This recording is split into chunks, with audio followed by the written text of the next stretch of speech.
Puji syukur marilah sama-sama kita ucapkan kepada Allah Subhanahu wa taala, karena pada malam ini Allah masih berikan kita nikmat iman, Allah masih berikan kita nikmat Islam, Allah masih berikan kita nikmat kesempatan sehingga kita dapat melaksanakan kewajiban yang diperintahkan oleh Allah kepada kita.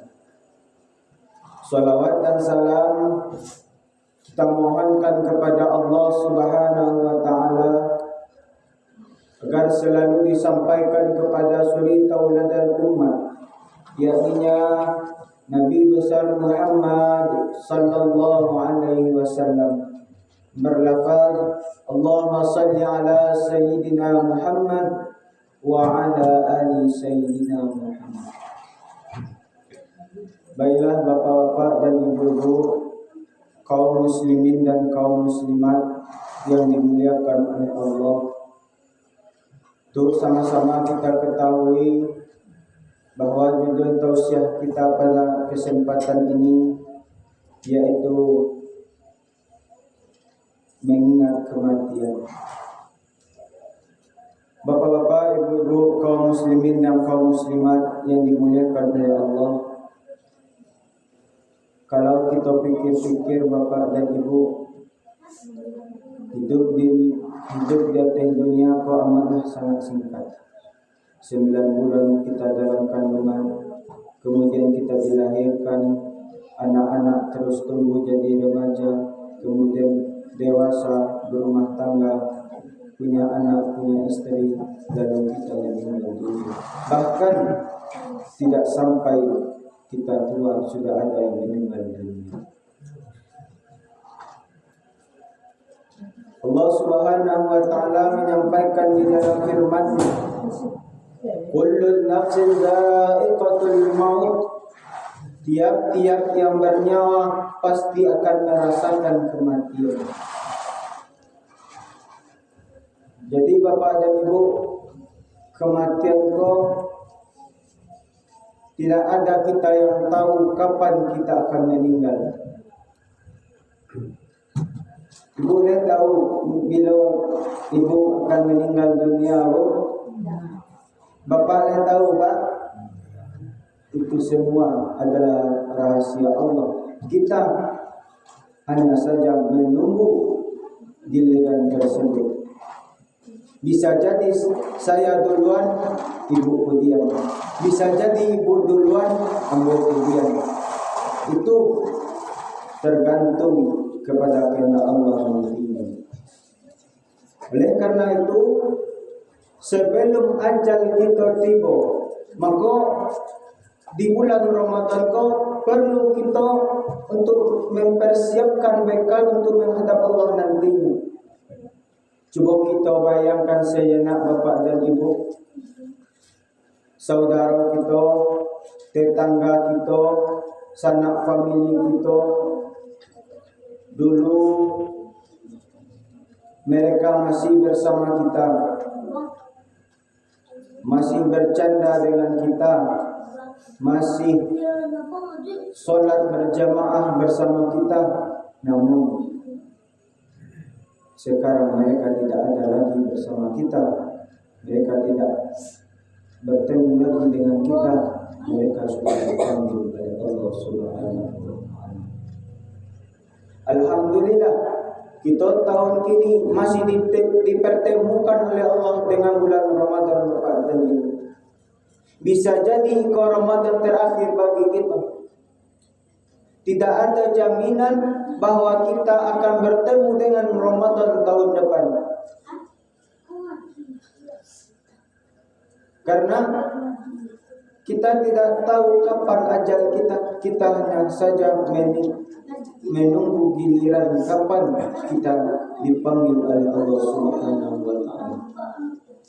Bapak-bapak, ibu-ibu, kaum muslimin dan kaum muslimat yang dimuliakan oleh Allah. Oleh karena itu, dengan datangnya bulan Ramadan ini, sama-sama kita kembali meningkatkan ibadah kita kepada Allah. Seakan-akan ini adalah Ramadan terakhir bagi kita.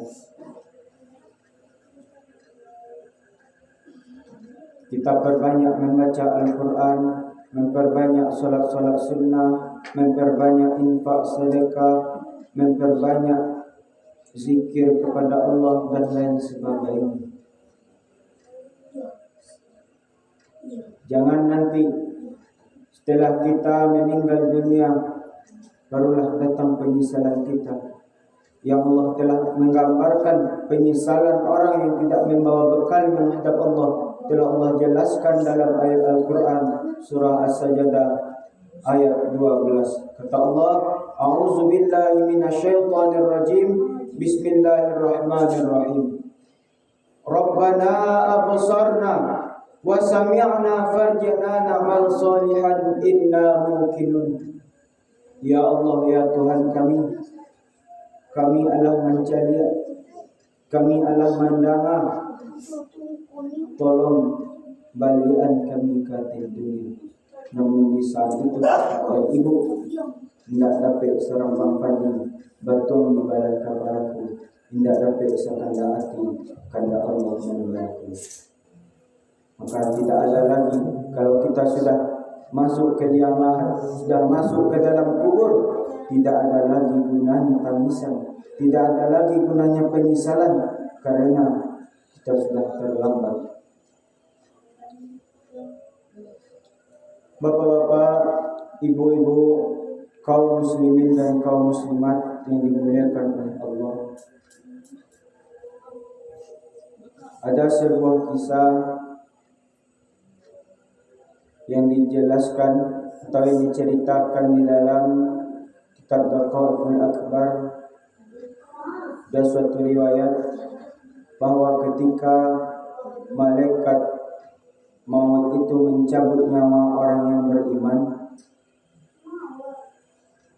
menghampiri nyawa orang yang beriman tersebut,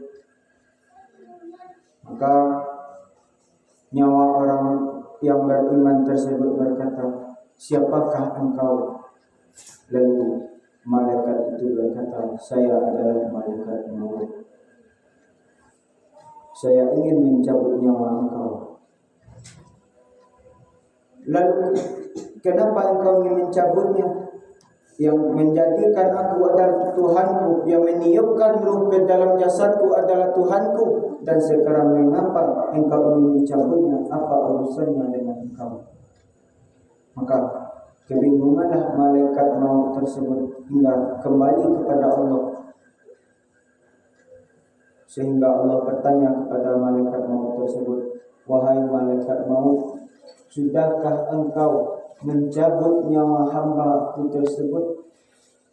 Malaikat maut berkata, wahai Allah, bagaimana caranya aku ingin mencabut nyawa hamba-Mu itu, sedangkan dia mengatakan ini, dia mengatakan itu. Kemudian Allah berfirman kepada malaikat maut, wahai malaikat maut, pergilah engkau ke dalam surga, carilah buah apel yang bertulisan Bismillahirrahmanirrahim. Setelah itu pergilah engkau cabut nyawa hamba-Ku tersebut, lihatkan kepada dia bahwa buah apel ini adalah tanda perintah dari Aku. Maka segeralah malaikat maut tersebut pergi ke dalam surga untuk mencari buah apel yang bertulisan Bismillahirrahmanirrahim.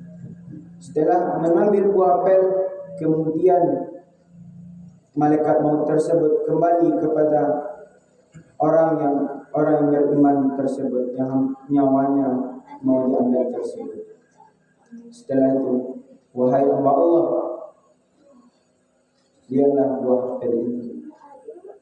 Maka ketika nyawa orang beriman tersebut melihat buah apel yang bertulisan Bismillahirrahmanirrahim, maka keluarlah nyawanya dengan selamat.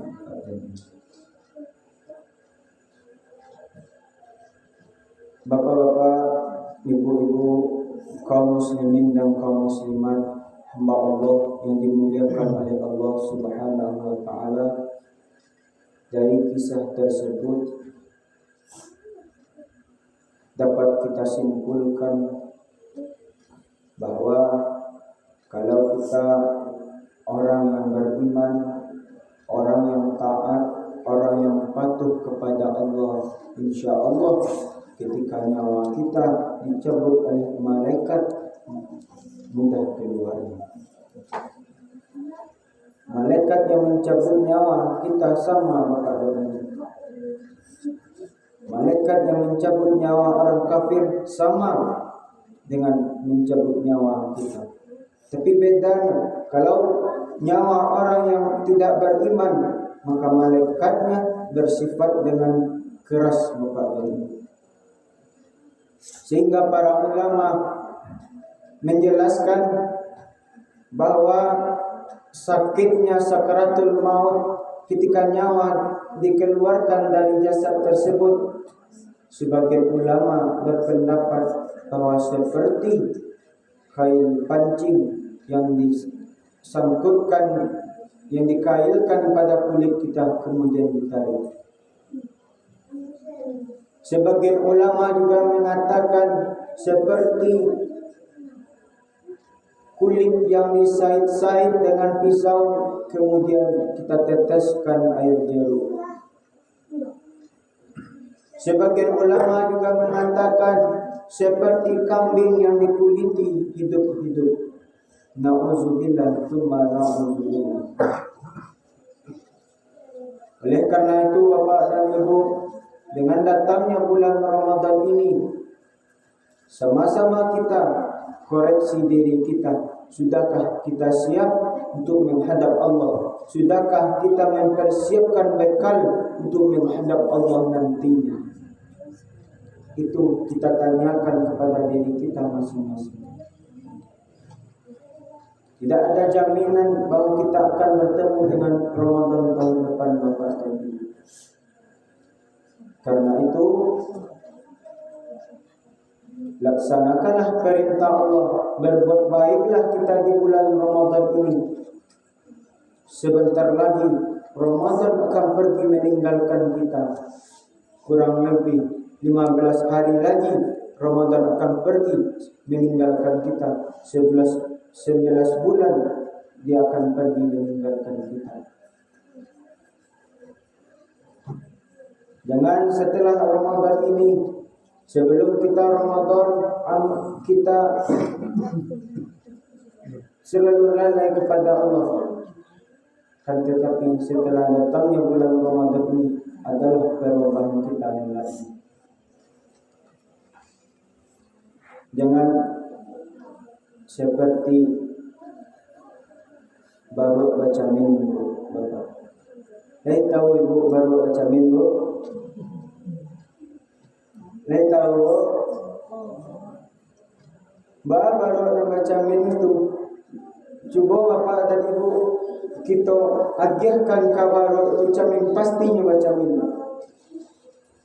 Apakah setelahnya baca minggu itu? Adakah perubahannya Bapak dan Ibu? Tidak. Seharusnya setelahnya baca min, Assalamualaikum warahmatullahi wabarakatuh yang tinggi. Tidak ada pakaiannya. Tabuka saya aurat ambo.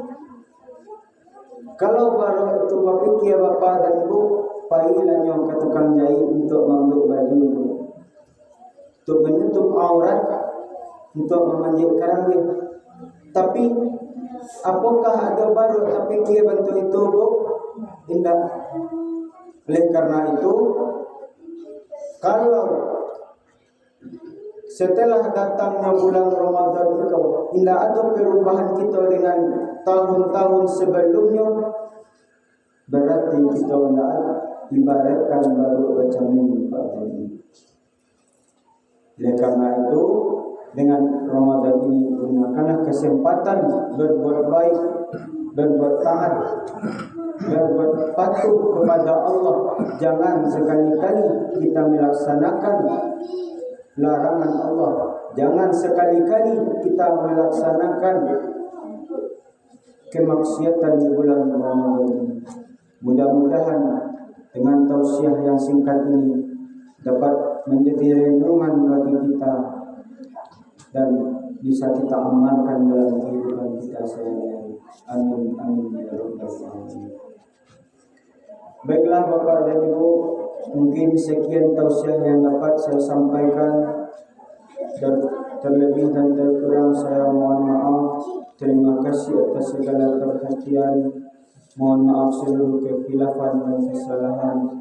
Undur ma qala wa la tandur man qala lillahi fi sabilil haq. Assalamualaikum warahmatullahi wabarakatuh.